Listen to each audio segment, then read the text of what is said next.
On the news tonight, Edo State Governor resigns from APC as President Buhari receives Ondo Governor in Aso Rock. Nigeria's First Lady identifies with Nigerian children as the continent marks International Day of African Child.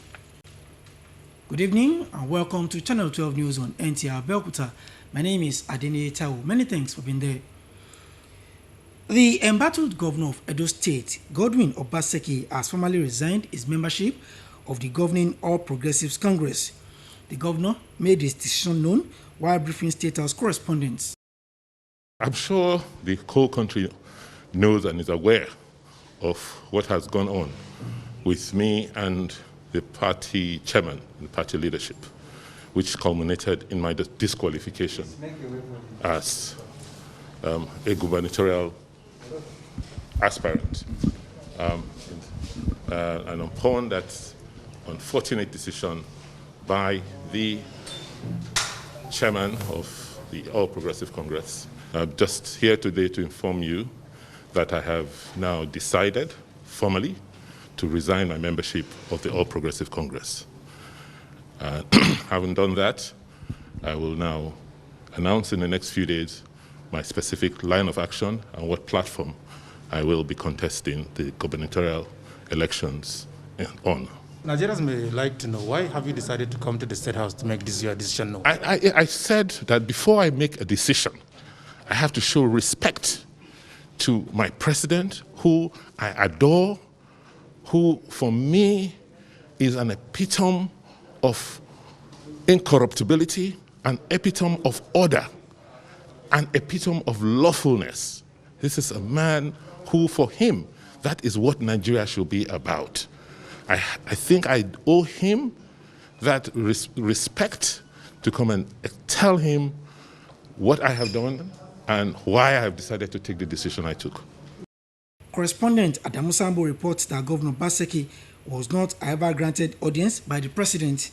The governor was recently disqualified from participating in the forthcoming APC governorship primary election due to what the governing party called discrepancies in his credentials.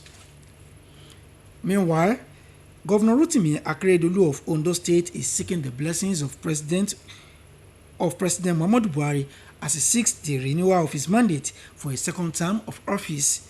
The governor stated this while briefing newsmen after an audience with the president. State House correspondent Adamu Sambo has the details. Governor Rotimi Akeredolu was in the State House to formally inform President Muhammadu Buhari of his intention and desire to recontest in the forthcoming Ondo State governorship election.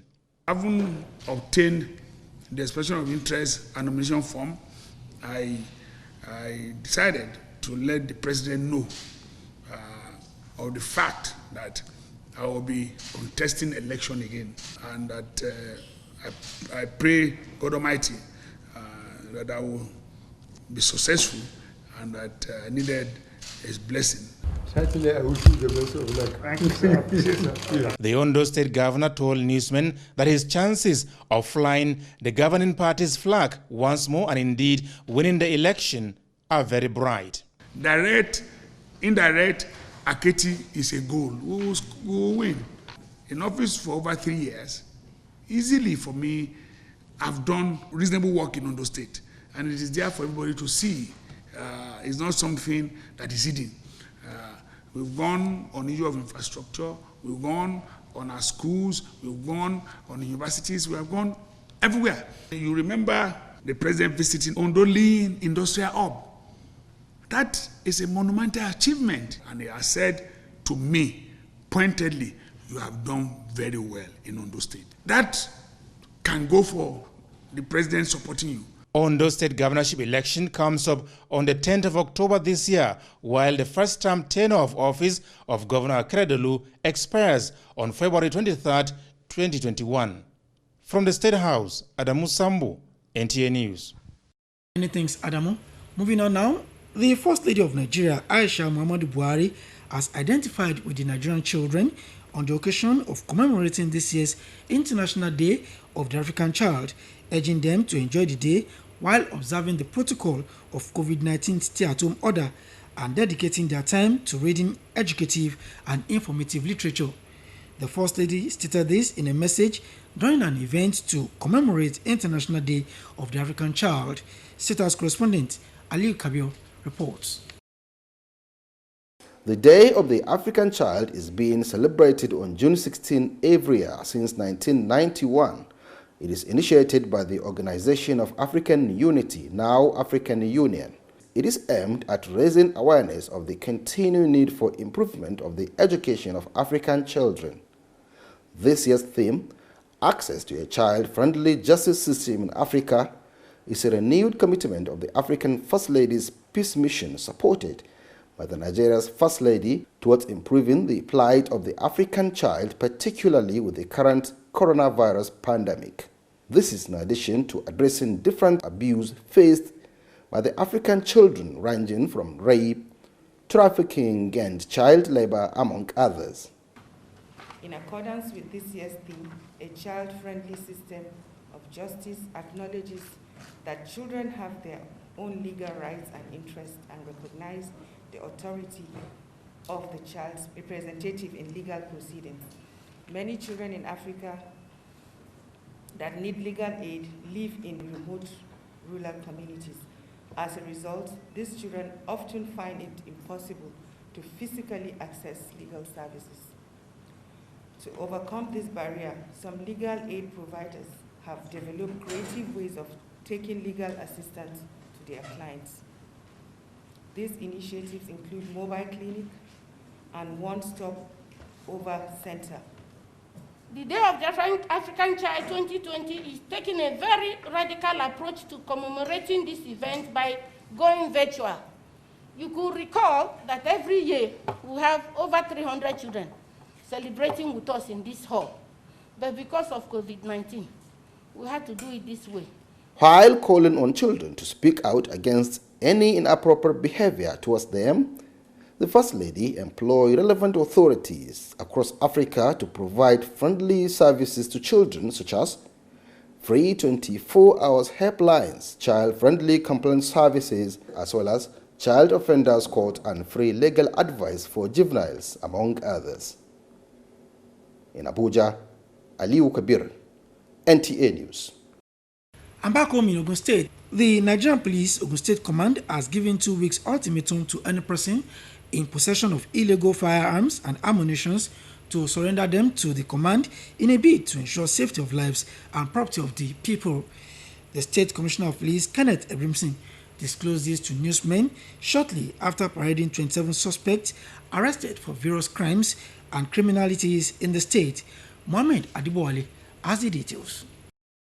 The 27 suspects nabbed by officers of Ogun State Command of the Nigerian Police were picked up for various crimes ranging from kidnapping, armed robbery, murder, courtesy to rape, and other related offences. Addressing newsmen shortly after parading the suspects, CP Kenneth Ebrimson attributed continued successes recorded by the command in crime fighting to the robust synergy between the police and other security agencies, as well as effective community policing strategy. I want to use this very platform and enjoin all members of the public to exploit the information and complaint boxes provided by the command in all police stations, so that in your only two-way of contribution to the safety, security of the states. The police chief also used the opportunity to declare total war on rapists, adding that the command will follow the directives of the Inspector General of Police, Mohammed Adamu, on the emerging threat targeted at the female folks. The command has ordered individuals in possession of illegal arms 2 weeks ultimatum to surrender them to the police. The order became expedient due to our efforts to rid the state of crime and activities of criminals. Some of the suspects confessed to the crime. This guy is my girlfriend. Yeah, so we are living together. So we have a misunderstanding between us. She used registration to leave the house. So when I saw her in the last 2 weeks, what's the problem? Why are you doing this to me? Then she just turned it to me, turned it to fight. You want to tear my clothes where I'm just trying to escape from her. She now fell down inside the gutter. what happens was actually that I was the one who happens they want to kill before, and I escaped the incident. So we now went for intervention. That's what happened. Items recovered include loads of arms and ammunition, assorted charms, and one Bajaj motorcycle. In Abeokuta, Mohammed Adebowale, NTA News. And on the downside, Senator Ibikule Amosun has described the death of Professor Akinola Ogunpola as a great loss to Egbaland and Owu in particular. In a statement signed by his media aide, Bola Adeyemi, the Ogun Central Senator said he received the news of the death of the educationist with shock. The deceased, who was the Commissioner for Education between 1979 to 1983, was a seasoned administrator and a committed community leader who made invaluable contributions to the educational development and socio-political development of Ogun State. Senator Amosun prayed that Almighty God grants Professor Akin Ogunpola eternal rest and give his entire family the fortitude to bear this irreparable loss. And that wraps us our package on the news tonight. We thank you for being there and urge you to join us tomorrow for a fresh package. Till then, it's good night.